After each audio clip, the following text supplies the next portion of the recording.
आपल्यासोबत राष्ट्रवादी काँग्रेसचे नेते माजी मंत्री अनिल पाटील सर आहेत. सर, आज राष्ट्रवादी काँग्रेसचा 26वा वर्धापन दिन पार पडतोय. काय संकल्प घेऊन पक्ष पुढे जातो आगामी स्थानिक स्वराज्य संस्थेच्या निवडणुका तोंडावर? यशवंतराव चव्हाण साहेबांचे विचार घेऊन ज्या राष्ट्रवादी काँग्रेस पक्षाने आता विकासाची एक महाराष्ट्रामध्ये गगनभरारी घेतलेली आहे, तोच विकासाचा प्रवास जो आहे राष्ट्रवादी काँग्रेस पक्ष वाढीच्या दृष्टिकोनातून पण, महाराष्ट्राच्या जनतेच्या विकासाच्या दृष्टिकोनातून पण आणि येणाऱ्या स्थानिक स्वराज्य संस्थांमध्ये भरीव असं यश मिळवण्याच्या दृष्टिकोनातून वाटचाल असेल. आज शरद पवारांच्या राष्ट्रवादीचा पण वर्धापन दिन झाला. साहेब असं म्हणाले की पक्षफुटीची चिंता तुम्ही करू नका. अनेकदा मला आमदार सोडून गेलेले आहेत, मात्र त्याची संख्या जी आहे ती दुप्पट मी करू शकलो. त्याच्यामुळं पक्षफुटीची चिंता करू नका. आगामी स्थानिक स्वराज्य संस्थेच्या ज्या निवडणुका आहेत त्याच्यामध्ये आपल्याला चांगलं यश मिळेल. एक ते पक्षाचे नेते त्यामुळे त्यांना त्या स्वरूपाचं बोलणं त्यांना अपेक्षित पण आहे आणि आवश्यक पण आहे. पण कोणी सोडून गेलेलं असेल, मागेही त्यांनी तशाच पद्धतीचं स्टेटमेंट केलेलं होतं किंवा जे सोडून जातात ते परत सभागृहात दिसत नाही. परंतु त्याच्याबरोबर उलट परिणाम या विधानसभेमध्ये आम्हाला बघायला मिळाला. आम्ही दादांच्या नेतृत्वावर विश्वास ठेवतो आणि दादांच्या नेतृत्वाखाली विधानसभेची निवडणूक लढलो आणि त्याच्यात यशसुद्धा भरघोस मोठ्या संख्येने राष्ट्रवादी काँग्रेस पक्षाने यशसुद्धा बघितलं. राष्ट्रवादी एकत्र असताना जयंत पाटील तुमचे सहकारी होते, मात्र त्यांनी आज राजीनामा देण्याची इच्छा जी आहे ती व्यक्त केलेली आहे की नव्या पिढीला संधी जी आहे ती साहेबांनी देणं गरजेचं आहे.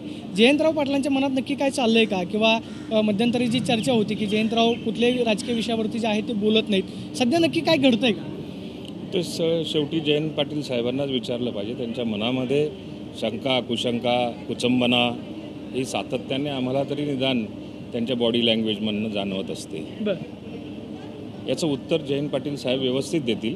पण बॉडी लँग्वेजवरून सातत्याने आम्हाला अनुभवायला जे मिळतंय ते मात्र वेगळ्या दिशेने जाऊ शकतात अशी त्यांची बॉडी लँग्वेज असू शकते. पण ते निष्ठावान आहेत, सोडणार सुद्धा नाही हा आत्मविश्वास सुद्धा आहे. दोन्ही राष्ट्रवादी एकत्र येणार त्याची चर्चा बरीच झाली.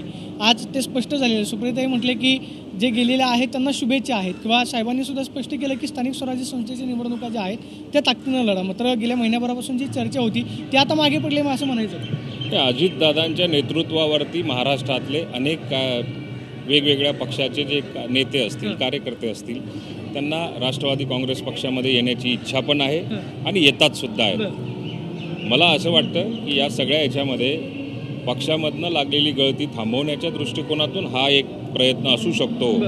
शुभेच्छा, एकत्रीकरण, तसा प्रयत्न कुठल्याही पक्षाकडनं, दोन्ही पक्षाकडनं कुठे झाला असेल असं मला वाटत नाही.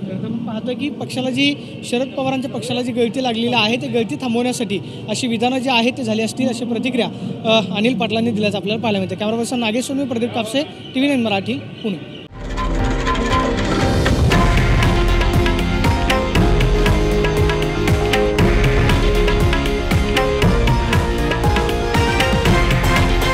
हे आहे देशातील नंबर 1 न्यूज नेटवर्क आणि आपण पाहत आहात TV9 मराठी, एकमेव.